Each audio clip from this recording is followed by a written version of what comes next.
This episode is brought to you by Dime Media. Love supporting local, but looking to save? I've got the solution. Introducing the 2025 CNY Women's Network Members Card. This is your passport to exclusive year-round savings at over 35 amazing women-owned businesses across Central New York. Whether you're grabbing coffee, booking a spa day, or shopping a local boutique, using your members card means more than just discounts. You're empowering women, strengthening small businesses, and building a thriving community one purchase at a time. Want to see all the offers and partner spots? Head to cnywomensnetwork.com/members-card or click the link in our bio. And here's the best part. Join the collective by CNY Women's Network and you'll get your members card free with your annual membership. More details at cnywomensnetwork.com/membership. Let's grow together, one card, one connection, one business at a time. Hello, and welcome back to Cultivate CNY. I'm your host, Alex Canavan, and in today's episode, I could not be more excited to welcome Felisha Legette-Jack, otherwise known as Coach Jack, to her first ever podcast interview. Felisha is leading a new era of Syracuse women's basketball, one defined by grit, heart, and history-making wins. It's just 2 seasons at the helm. She's transformed the Orange from the bottom of the ACC to a national contender, earning back-to-back 20-win seasons, a trip to the NCAA Tournament, and the title of 2024 ACC Coach of the Year. She's a Syracuse legend on and off the court. Felisha is the first woman in university athletics history to have her jersey retired. Now back at her alma mater as head coach, she's rewriting this program's story, blending legacy with leadership and pushing her team to new heights. In this episode, we explore her journey from standout player to coaching powerhouse and how she's building something bigger than just basketball. So without further ado, let's get right into it.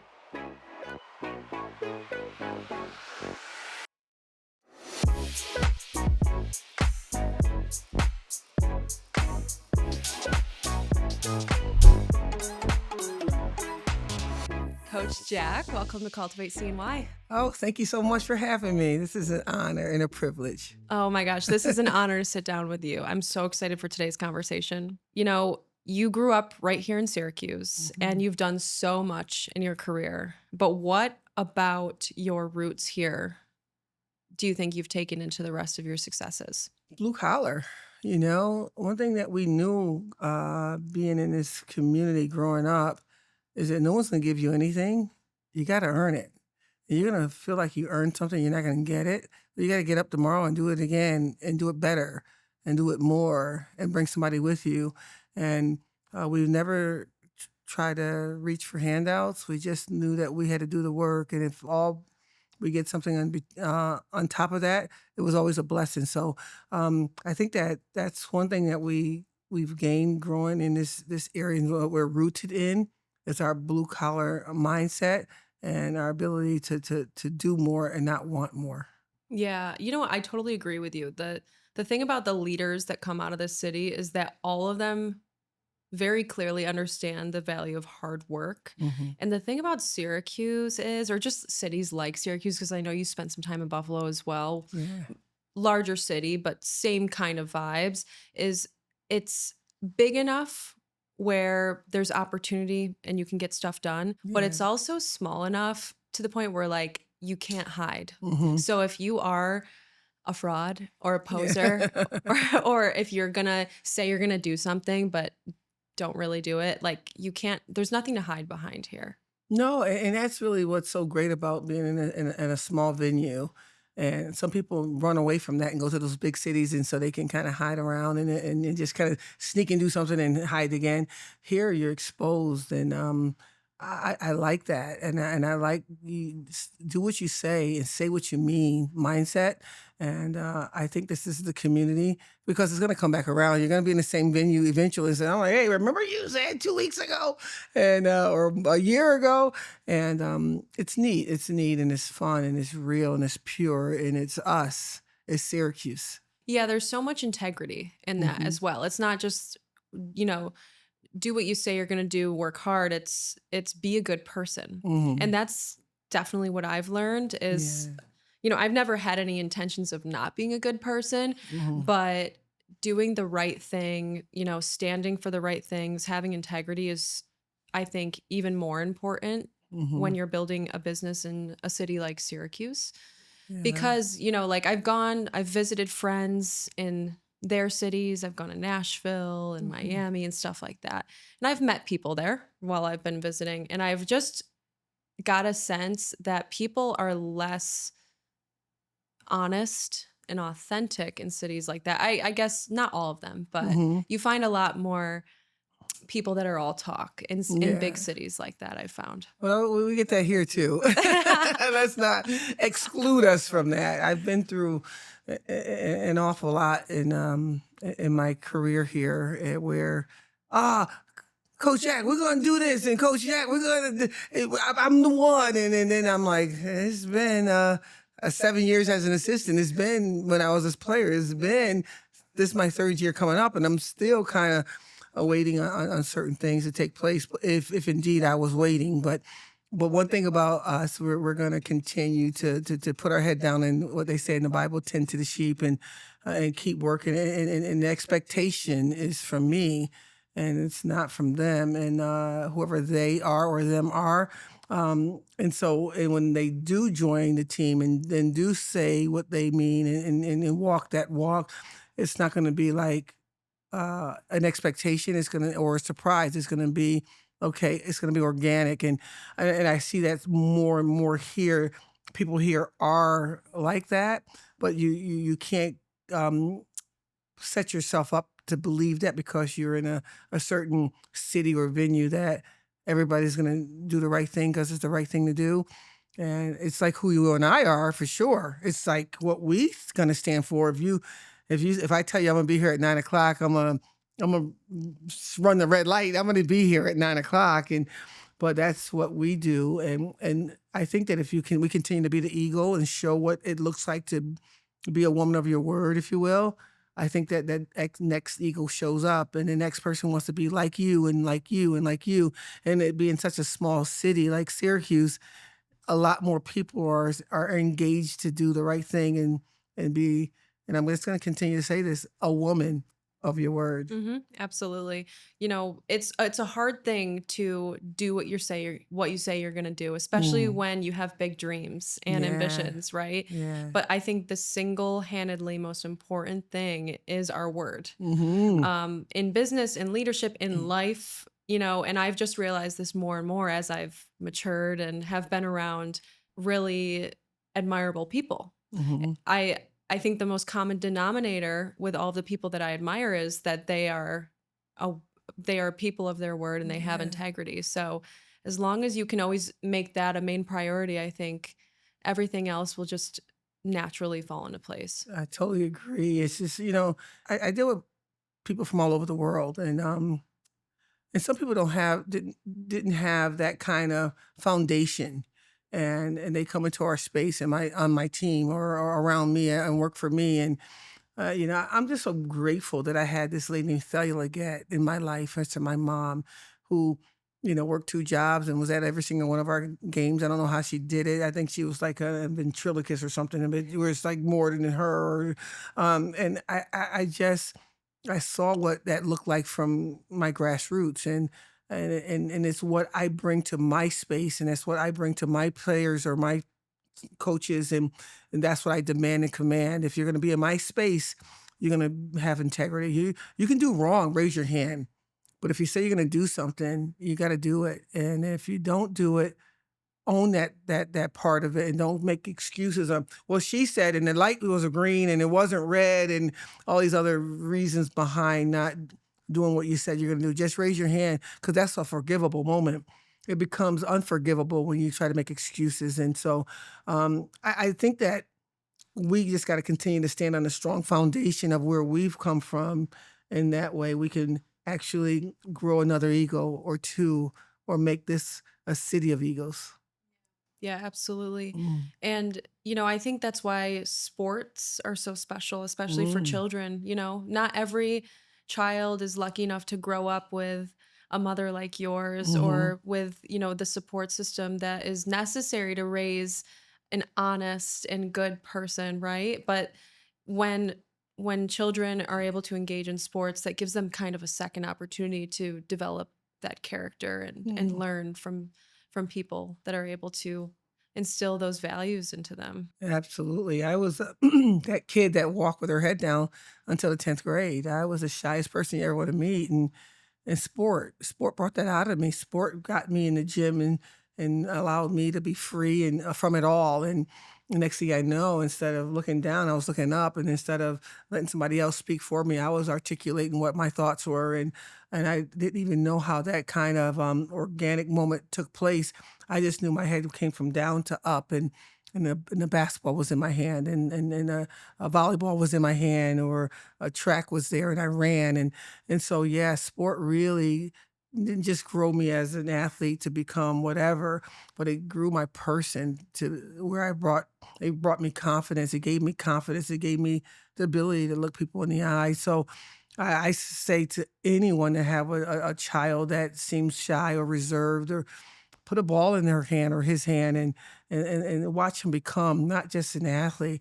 Everybody wants their child to be the best player in the world, whatever athlete that might be. But what you're going to get on an overall basis, a person for the next 70 plus years, is a person that has confidence and believe that their voice matters, and what I say might need to be said because somebody might need to hear that become something else. And if you put that ball or athletic venue in front of them, that's what you're going to get more so than a superstar. Yeah, and that's the most important part. And also, I Mhm. think, uh, especially team sports teach children how to work in teams, how to be a part of a team, but Mhm. also most importantly, how to not let down your team because Mhm. your actions aren't just affecting yourself. If Mhm. you're not going to show up to practice that week because you're tired or not feeling like it, you're letting down your entire team. And there's a Yeah. huge lesson in that, I think. Yeah. I grew up in a sport that was much more individualistic. I was a dancer, Mhm. and all I had to worry about was, myself and Right. making sure I was ready to perform. But now that I'm a leader, trying to lead other people and trying to motivate other people to believe in this vision I have, I realized that I could have benefited, I think, from being a part of a team and playing in a team sport. Mhm. But just Yeah. in general, I think leaders make great. I think athletes make great I leaders. totally agree. I think the best salespeople in the world are athletes, and what I try to share with my team is the person, the most impactful and the most important person you can elevate or let down is the person that's in the mirror. Whatever sport you are, whether it's tennis, whether it's dance, whether it's basketball, whether you have to go back and brush your teeth. Please, please brush your teeth in the morning and night. You have to be able to put that makeup on. You have to be able to comb that hair. You have to see that person that's there. What does she say to you when you finish that event or that venue or that game? What did he feed back to you? And that's something you got to really center yourself into, is that person in the mirror. And if you are comfortable being late and letting that person down, if you're comfortable not giving your best effort, there's nothing we can do to make this a better day or better situation for you. You've let down the most important person in your life. And so we talk about that a lot as a coach, is that, when I was a student athlete, my coach would always say, you can't let your teammate down. You can't let, the coaches down. You can't. And but what I felt like was more important to me was, I can't let myself down. I can't let my mother down. I can't let my family down. You're going to get the residuals of that. And so I try to spin it a little bit different so it can be a little bit more intense, because letting a teammate down, she gonna forgive me. That's my teammate. I just take her out to lunch, right? I just say my bad, because that's the thing that people say now when they do something wrong in sport, is my bad. Instead of, what happens when there's nobody listening but you in the mirror? That's when it becomes, to me, the most impactful. Can you recall a point in your career where you let yourself down? All day, every day. When I let a young lady fall short, And I know that the blessing for that person is to kick her off the court or tell her to suspend her. I say, you know what? She having a bad day. Just let her, and instead of mentoring that and saying no, unacceptable. That's on a daily basis, and I work on that because at the end of the day, these parents send their children to me to make them 1% better, and then sometimes the parent are the ones that I got to say, back up. I know you love your daughter. You asked me to do this, and let me evolve and let me help her evolve. And sometimes I've been because sometimes you don't want to just hear the stuff, whatever the stuff is. And then I look in the mirror and saying, this kid could have been a better player today had So you do those type of things, and I'm married. It'll be 29 years in August, and running to the office today, my husband calls me, and I had to rush him off the phone. And he has some really fun things to say, but that's kind of not cool. But I got to go and do something else. Nothing could be more important than the person that you love, right? And that moment today, this morning, I kind of rushed him. And so what I called him back, and he said, "Oh, it's not a big deal." I said, "You're a big deal to me. And I need you to always believe that you're a big deal to me. So finish your conversation with me because I rushed you off the phone." So when you figure out when you let yourself down, when you figure out when you look in the mirror and you get something in your eye, say, "Oh crap, you just kind of blew your husband off. Fix it." I think it doesn't make it right, but it makes it better. Absolutely. Mhm. And it's, we're all human. We're all going to have Mhm. these moments of, Mm. I have to rush these, I have to get the things done I need to get done. Right. But most people don't have the self-awareness or the humility to call Mm. him back and say, "You know what? Yeah.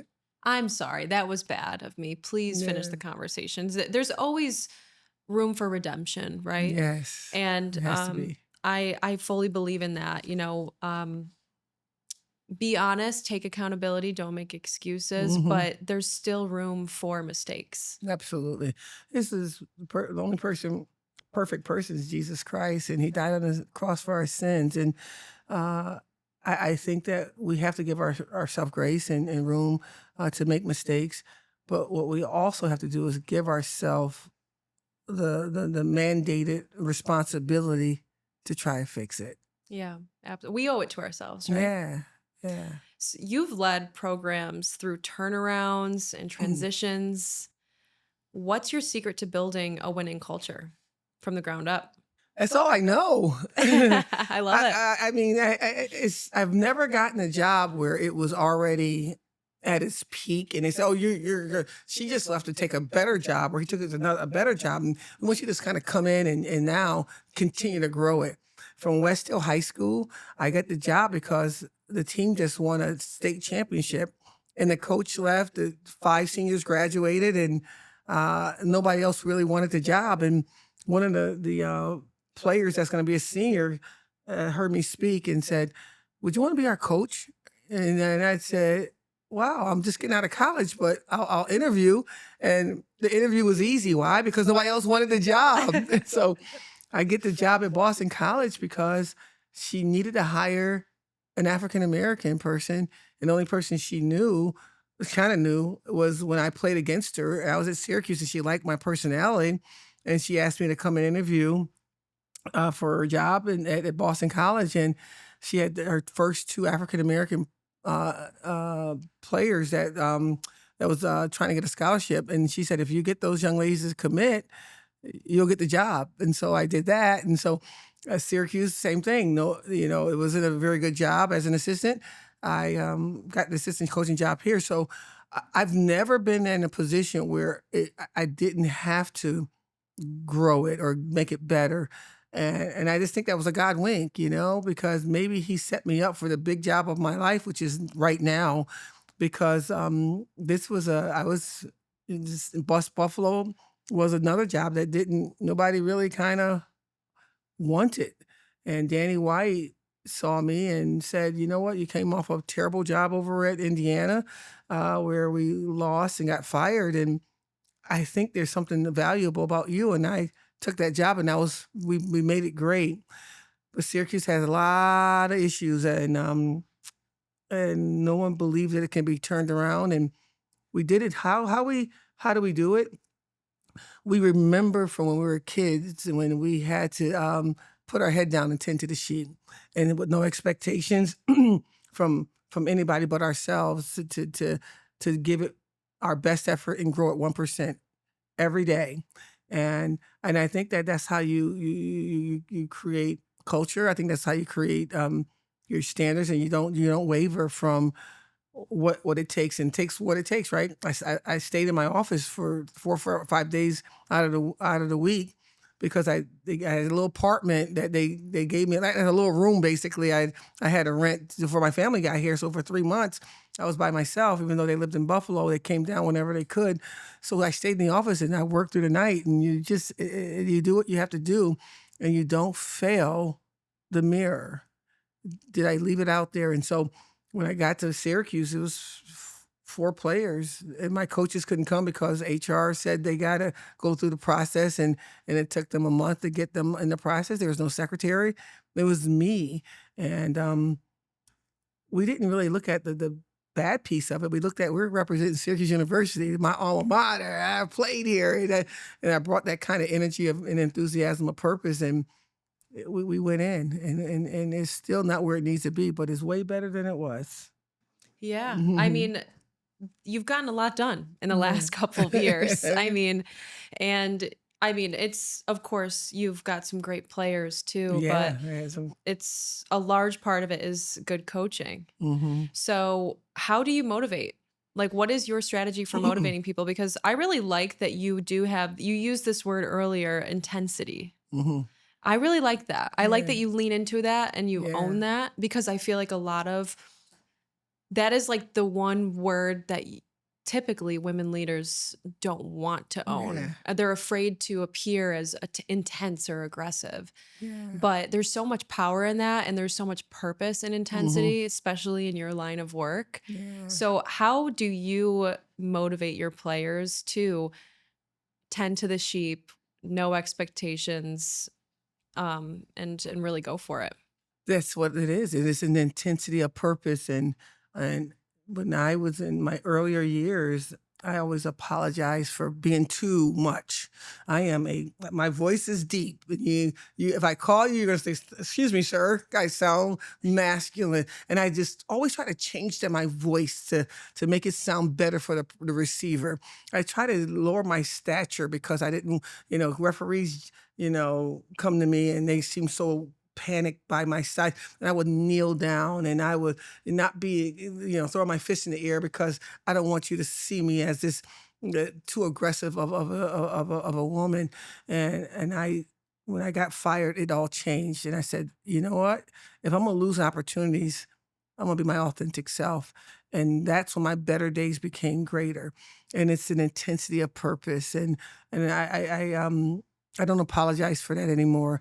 And I still have people who can't handle that. They own that. Yep. I'm reading a book right now from our team. It's called the Let Them Theory. Yep. I let them handle their own emotions. I do what I do best. And I bring in young ladies and I give them the truth.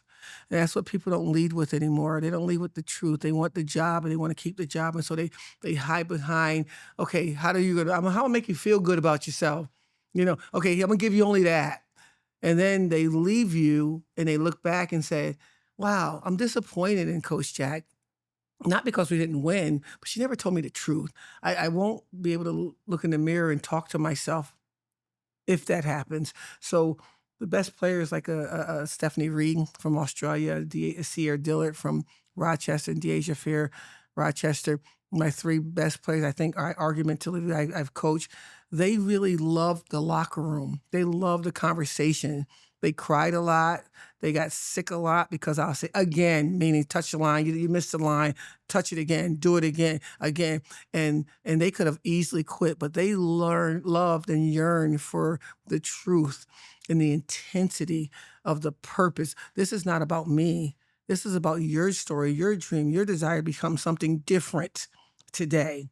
And how much are you willing to compromise for that mirror that you're going to look at later on? And they understood that and got that. players want to be pushed. People want to be pushed to the optimum of what they can become. They're going to fight you. They're going to be like, oh, no, you're just too aggressive. What am I saying, though?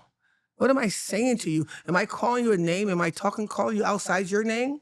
Or I'm saying, you matter. You're enough. You can be the one that can be the CEO of this corporation. You're the one. But it's going to take this kind of mindset and this kind of intensity of purpose. And when they hear you and really hear you, they don't really care how you say it. They just want you to tell the truth. Absolutely. That's what I think. Yeah. No, I love that so much. I think now more than ever, humans are craving the truth and authenticity. Yeah. And also there's so many areas in our lives that have been improved so that we can obtain more comfort, right? Like everything is done for us. Everything is automated. We have built a world that's comfortable. But the type of people, the kinds of people that are going to play basketball for Syracuse University, or the kinds of people that are pursuing entrepreneurship or leadership of any kind, some might call them high performers, right? These people, if you don't like to be pushed, then you're not. I'm not the person for you. You're gonna have to be pushed. That's part of the journey, right? Yeah. But I've been going to, like, personally, a new gym, and it's I've been loving it, and I couldn't really put my finger on why, but it's the only place in my life that nobody cares who I am, what I've done, what I can do. They are, every single time I'm in that gym, they're gonna push me to my limit. And they won't settle for anything. And I really just appreciate that, because I feel like that energy and that style of coaching, or just that level of coaching, it's hard to come by in our world nowadays, because there's so many people that want things to be easy or comfortable. I got these examples. It's so weird. I went to get Blaze Pizza last night, and it was a long line. And this gentleman that was making the pizza was just like putting the pizza in and turning it and moving it around. And then the people behind me were like, "Can he?" And he was so passionate about how he made that pizza. And he looked at that pizza and he said, "Not ready yet." Pushed it back in, and I was in just awe of him. And I'm in that line. I usually wait and look at my phone and wait till my pizza's done. But I just couldn't keep my eyes off this gentleman.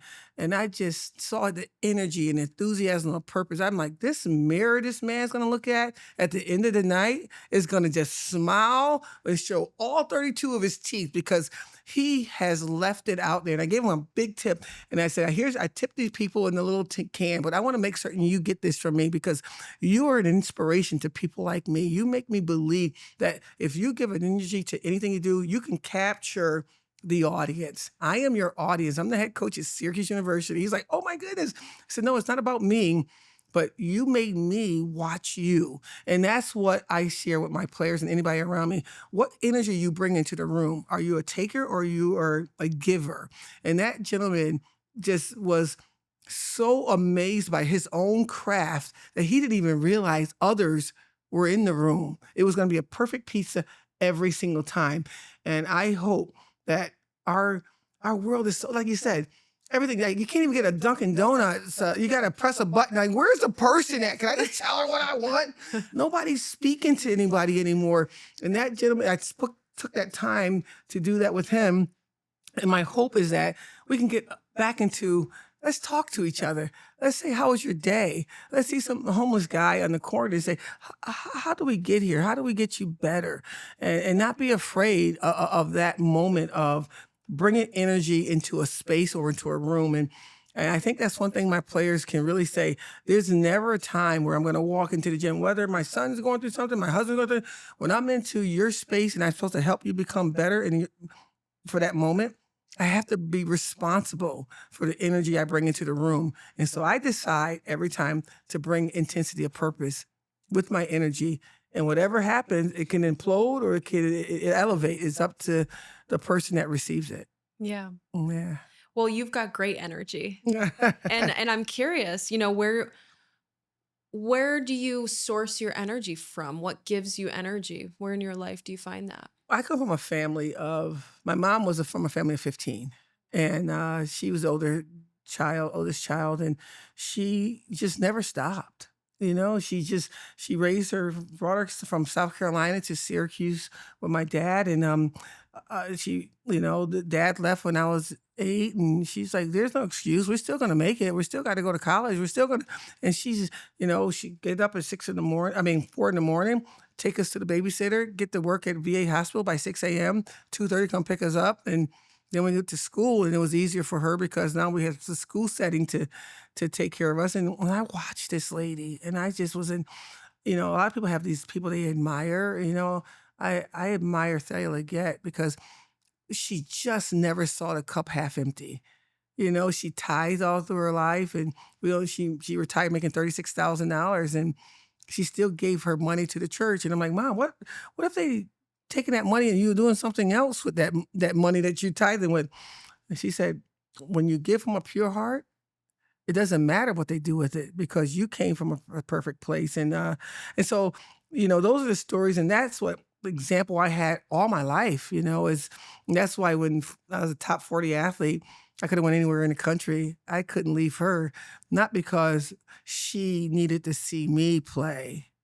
I needed to continue to learn from her. And I stayed and learned and watched, and I hope every day, that not only I make the mirror proud, but I make her proud that I give my all 100% of myself in everything that I do. Whether I'm playing you in jacks, someone I'm the hopscotch. I'm not gonna let the 3-year-old beat me. I'm not gonna touch the line. Even fun games like that, or if I'm gonna be here and do a podcast, I'm going to give you everything I have because of the person I've learned from. Because all I witnessed from Felisha Legette is that she gave you every single thing that she had. She used to work as a janitor at a CBS news place, and sometimes I go there because she forgets something, and she's sitting down talking with somebody in their office. And Mom, she said, he doesn't want me to clean, he just want to talk to me. So people just really loved her energy enough that they sit her down, and she in the middle, no, don't, I'll take my own trash out. I just want to talk to you and find out who you are. And that's just a credit to her love for all that she's done. And so you got to have one person. It could be a teacher, it could be a guidance counselor, it could be somebody that you see that says, yes, that's the success I want to have. Not because of what she's doing, but the energy she's bringing into the room. And I chose my mother, and I try to emulate her in every way I can. And prayerfully, I make her proud. Yeah, no, when you're raised by a woman like that, I mean, there's no excuses. There's none. There's no excuses anywhere, but I chose her, and I made a good choice, I think. Oh, absolutely. This episode of Cultivate CNY is brought to you by, well, no one yet, but that's about to change. After 2 years of incredible conversations with Central New York's most inspiring leaders, we are officially opening the door to sponsors. That's right. If you'd like to support the show and get your brand in front of a loyal and growing audience, email us at podcast@cnywomensnetwork.com to learn more about sponsorship opportunities. All right, back to the show. Was there a coach, that you had in your youth that maybe inspired how you coach today? Yeah. I didn't plan on this, but I had only been coached by women. From high school, I had Willetta Speaks is the toughest woman that you ever want to meet, and her passion could be misconstrued as arrogance or angry woman or whatever. But man, if you listen to her stories and listen to what she has accomplished and why and how it happened, you just want to be around her. And I was with her since the 8th grade, and we won championships, state championships, multiple. And I ended up going to play for Barbara Jacobs, a lady that had to sweep her own floor and protect her own court, and just didn't get any kind of help from administration. She did it herself. She never said, they don't even care about women's basketball. She never once said that to us. She just made it happen, and we did fantastic here. And I would coach under Margot Plotsky at Boston College, another overachiever for under the pay that she deserved, and ultimately they fired her, but she's won more than half of her games, but also graduated everybody after being at Boston College for 15 years. Only GPA she's gotten less than a 3.0, maybe never. I think she was a 3.5 for her entire career. And I worked for Freeman, Coach Freeman, and she was an incredible coach and an amazing winner and recruiter. Joanne P. McCauley, who I credit most of my coaching behind because of the defense segment that she stood for, was amazing. She coached at Duke and Michigan State and Maine, and she's coached for about 20 years and won 78% of all of her games, including getting to the Final Four, the ultimate game. So I've been blessed with so many impactful and powerful women that I don't see myself as a woman, neither as a man either, but I just see myself as a person that deserves it all. And some days you're going to get it, and some days you're not going to get it, but you're going to expect it. You're going to expect it. You're going to not waver from, I got to be this person this day, this person tomorrow, because they see me. I've done all that stuff, and that I went back to my mentors, if you will, and they said, don't change who you are. Just be yourself and be yourself. And I've been blessed to be around so many impactful women that remind me daily, just be who you are and fight. I had a woman that helped me get a job at Buffalo when I got fired, and I won 6 games. I was 6-21 my last year at Indiana. I deserved to be fired. I didn't win, and that's what the expectation was, is to win, right? And one of them, you also average, almost 4,000 fans a game, and we also had a very good GPA, over a 3.2 GPA, but that was a big criteria. And I'm like, I'm kind of unhireable. But an African-American woman named Anuka Brown was on a committee to hire a coach, and she said she saw me a year before. She said, I didn't think that your team was going to be great. You didn't look good in the airport. And I'm like, what do you mean? She said, I saw you in the airport. Your team was all this. That's not the team that I remember when you got the job at Buffalo that it looked like. And we weren't really close friends. It's just she saw us. And she was one of the main reasons why I got an interview at Buffalo. And we ended up getting the job. Her story was she had to fight the big bad NBA. She was sexually harassed in the NBA and went after a big name guy. And they said, don't bother this guy. This is a big name guy. And she said, but I believe that this is important for not me. I can lose it all, but she could be watching me, whoever she is. And she stood there. Her husband left her and everything. And no, you can't mess with this big bad guy. You can read her story. I won't say the gentleman's name. And she sat there in the courts by herself, and she ended up winning.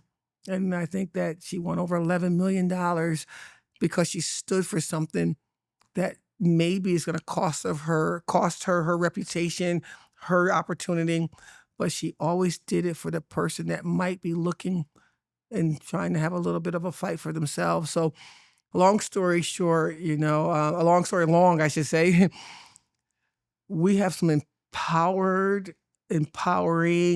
impactful women out there that's waiting her turn to become, and she's ready, and she has to emerge because there's another young lady that might be looking at her to become something bigger.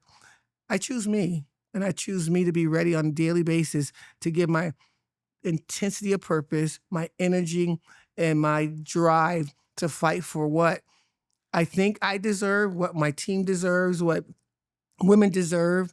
And at 58 years old, I have less days ahead of me than I do behind me. So my fight has to be more intense.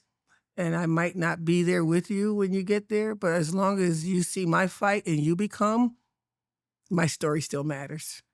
As long as there's a reason to fight, you're going to fight. No And question. it's so important to lead by example in that way and empower other women to also stand up for themselves and for what's right. Right. And you sounds like you have been led and raised by some incredible women, coaches and just women in general. And from what you just explained, some of these women had to sweep the floors, Yep. had to do it all on their own because there wasn't enough buy-in or support from administration. And you've seen this happen time and time again. Mhm. Where are we at today with women's sports? We're evolving. I can say that. We're evolving, and, it's not fast enough for sure. It's not you know, we have to continue to do it 4 times better than our male counterpart, but there's people like, Brianna Stewart that says, "You know what? Let's then do it, just do it." So it's like, it's like, I guess this is a Nike commercial. I hope they're not gonna find me for using that word, but she just decided that, "You know what? I'm gonna go to Connecticut, and I'm playing basketball. I just signed on the back of my car and just that's how much value she put on that because she knew wherever I go, they're gonna get a winner." And she goes and wins 4 national championships, and now she's up being a pro, and then all of a sudden she see that women need more. And this the lack of financial background. How rich is the NBA for the NBA to pay these women the minuscule amount of money that they pay women? Shame on them. And she said, let me and my teammate create another unrivaled situation where we're going to show the respect that we have for women." And she paid everyone that was there over 6 figures in an 8-week window because that's their value, right? And then we want more if we can get more, but that's all she could afford to do, which was 10 times more than anybody else did. And then there's 2 young ladies that blew their knee out that couldn't play in the WNBA because they ended up playing for her and Felisha situation at Unrivaled. They pay for their WNBA salary. And so we have women out there now that's saying, we're just flat out tired of waiting and we're going to do it ourselves. And we're going to get these companies and she needed time to get herself ready, for her own season, but she put herself aside for the betterment of all women in basketball. I'm only talking basketball because tennis, we see our tennis is kicking butt and soccer stepped off before we did. But basketball-wise, now because of people like her and Caitlin Clark and those type of women in basketball, we see that women's basketball has now raised over $1.08 billion, a number that we've not seen in a long time, and it was on the backs of women. And I think it's time the guys join us and say, let's raise the best athlete. What's really fun to watch? And stop looking at it as a man or a woman thing, but as a venue of let's have a good time and watch and grow and help. And if we can get that to take place, I think we're going to have a better world for one. And I think that everyone will see the value is in the athlete. And that's why I never let anybody call my players girls. They're athletes, and we're growing them something different than what you see. What you see is a Deasia Fair shooting baskets and being the number 3 scorer in the history of women's basketball. But what you don't understand is that she's willing to go to Egypt, Africa. She's in Cancun playing professional now. If someone says no to her, she's not going to wait. She's going to show her greatness somewhere else. And her whole thing for being in our locker room is we don't come to anybody's side door or anybody's back door. My mother had to do that when she was living in the South. We've done that already. She's paid that price. We're going to come to your front door. If you do not open it, we're not going to judge you. We're not going to say, look at you, the WNBA, you forgot about me. No, we're going to go somewhere else where that front door is open, and we're just going to evolve that area. Caitlin Clark, Brianna Stewart should have never left Syracuse. Everybody should have joined hands and said, close the freaking airport. This kid is iconic. But no one really tried to stop that from happening. And then she goes and grows Connecticut. And now Gino R.E.M. is this amazing coach. He is, but I can be really amazing if I had players like Brianna Stewart to stay home. And so it's going to take a village. My village has been mostly women. My goal is to have everyone help me grow this thing, and we all can celebrate at the top. Yeah, and the biggest investors Mhm. are still currently men, right? And it's Mm, like women are always going to believe in the abilities of women because we know right. firsthand. And obviously women's basketball is having such a moment right Yeah, now, much. and I'm glad to see that it's people are finding it entertaining. I hate to see a large, I saw something yesterday just on TikTok, people covering, what had happened in the recent game with Caitlin Yeah, Clark, yeah, and it's like more so about the drama than yeah. than the No, actual yeah. the game of it all. Mhm. But people are going to be people. I think that there's also this new interest in tennis, and it's largely, I think, culturally because of the aesthetics Mhm. and the kind of the surface level Yeah. parts of tennis, right? But I think, we can embrace that because the more the merrier. And someone like me who did not grow up in the world of sports, Yeah. grew up more in performing arts, I love the drama. I Yeah. love the theater of it all, but also Mm. most importantly, I love badass women, Yes. you know, uh, just really being in their element and in their zone of genius, if you will. Mhm. So I just like to watch women do what they're best at, which Yeah. is why I actually am just more inclined to watching women's basketball over men's basketball. Mm. There's something more in it for me, Yeah. rather than just the game, especially as someone who didn't grow up in sports and could probably live just fine without ever watching a basketball game, if I'm Yeah. being totally And honest. I love it. But now, with this rise in women's basketball, there's so many people like myself that are interested in getting involved. So, I mean, how could the women in Central New York get more involved in Syracuse women's basketball? What options are there? What do you want to see us take part in? Well, one thing about the what's going on with women's basketball right now is you see passion. A lot of people saw fights. I saw passion. People don't want to give the ball to Caitlin. Caitlin don't want to give the ball away. And the fight isn't about the fight. The fight is about the passion that you have for your craft. And I think that's why it's 10 million views. Is that people don't even understand why they even like it. They like it because I want to have that passion. It's not about protecting Caitlin or being against Caitlin or whatever. People are just fighting for what they think belongs to them.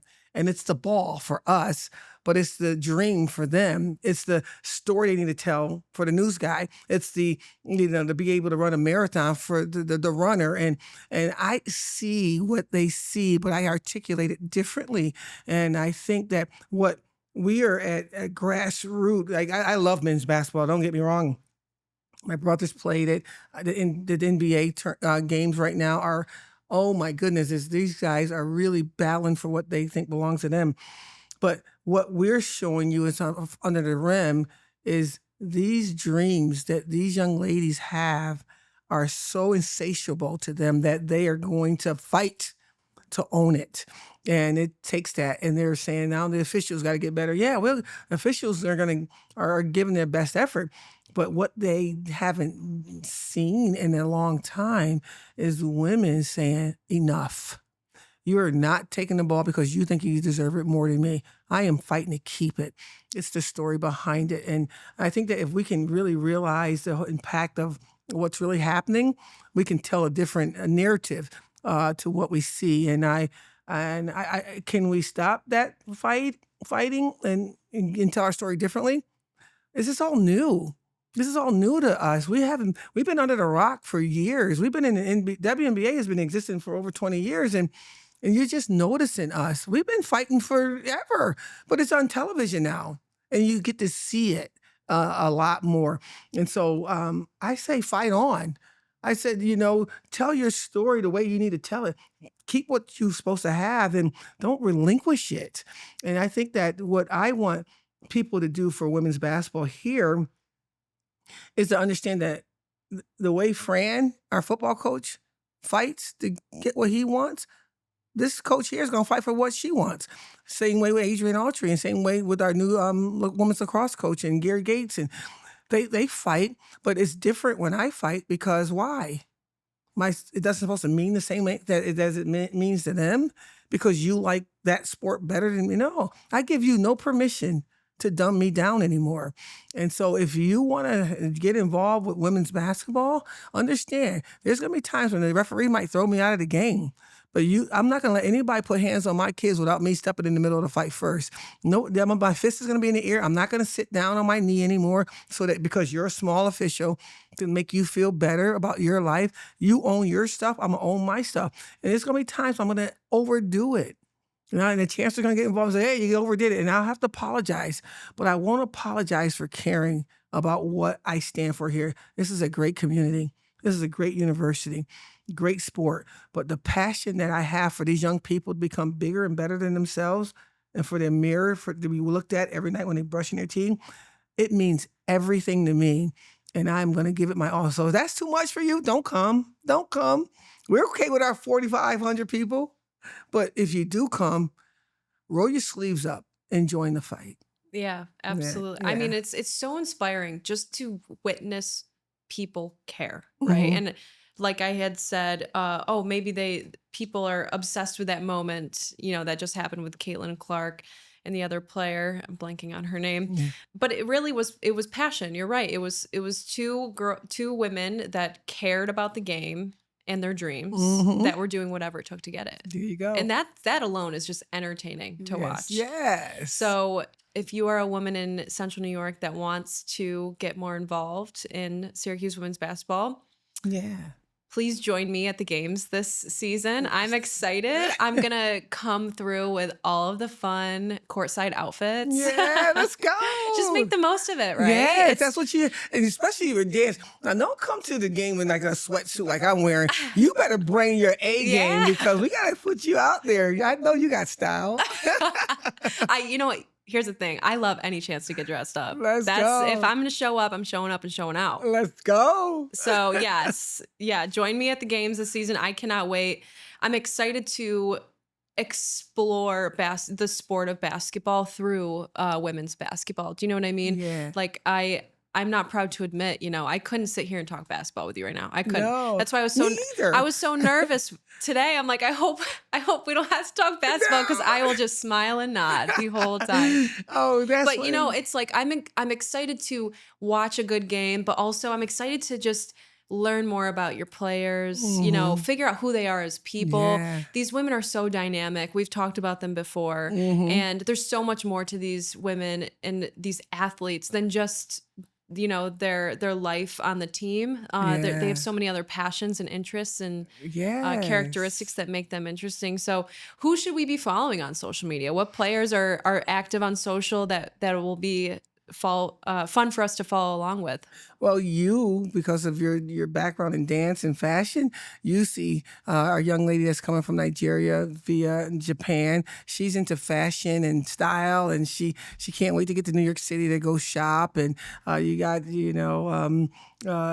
Dominique Darius. She's a podcast person, and she does an extraordinary job with that. And you got Angelica, who's playing for the Puerto Rican national team right now, but also loves to do TikTok. And Shy is a fun chick that can dance and also is smart. And you got the young lady Layla Felia, who's coming in from Texas, who went to 3 Elite Eights from Michigan and a great player. But I tell you, she came to my office in some Louis Vuitton shorts, a vintage bag from Japan that was Louis Vuitton necklace. Her style game is ridiculous. And so you're looking for that kind of young lady. She's got about over 80,000 followers on Instagram, and they all have their way and their story. And Sophie Burrows, they got a couple kids from Australia, her and Maddie, and then you got a kid from Staten Island, and Liv. She's a little chick, and a lot of people like, well, I like the small people, so we have everything on our team, and you can find yourself by just watching a game. And you don't have to be a basketball player or love sport in order to come to our game, because there's so many stories within the game that's going to emerge, and that's what people like our team, because there's a representation of them within somebody that's on our team. And then if you want somebody loud and then passionate and always got her fist in the air, you might want to follow me. I don't know. And so I love what we've built here with my staff. And Our young people are all different. And I said, we want to win a national championship here. Not to say we're Syracuse, and we're going to say that too. We're going to say we're number one, yes, but we're going to tell our story. And they're all individual, and they're all beautiful, and they all represent the mirror that they look at every single day.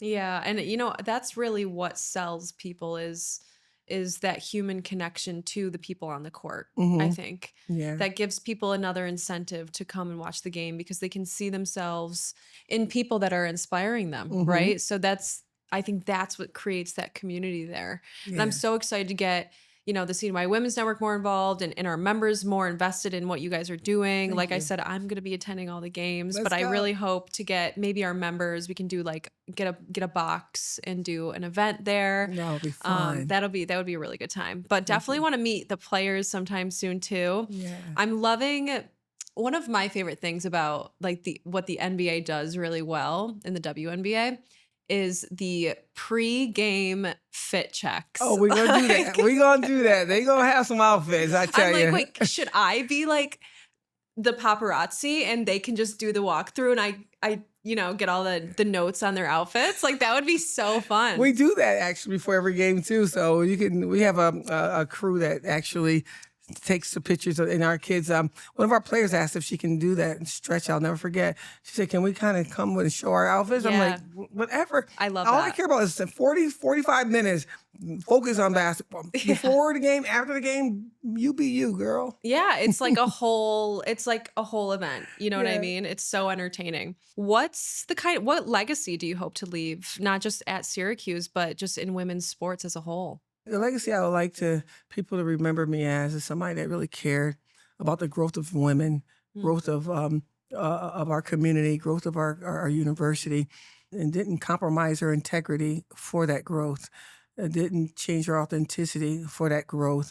And because she came through, I feel that I can be a better me. And if I can hear that, then my living shall not be in vain, nor my time here wasn't wasted.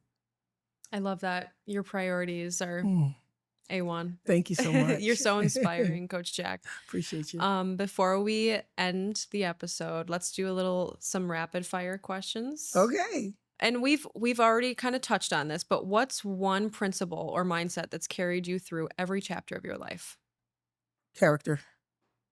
Be the best version of yourself every day without any apologies.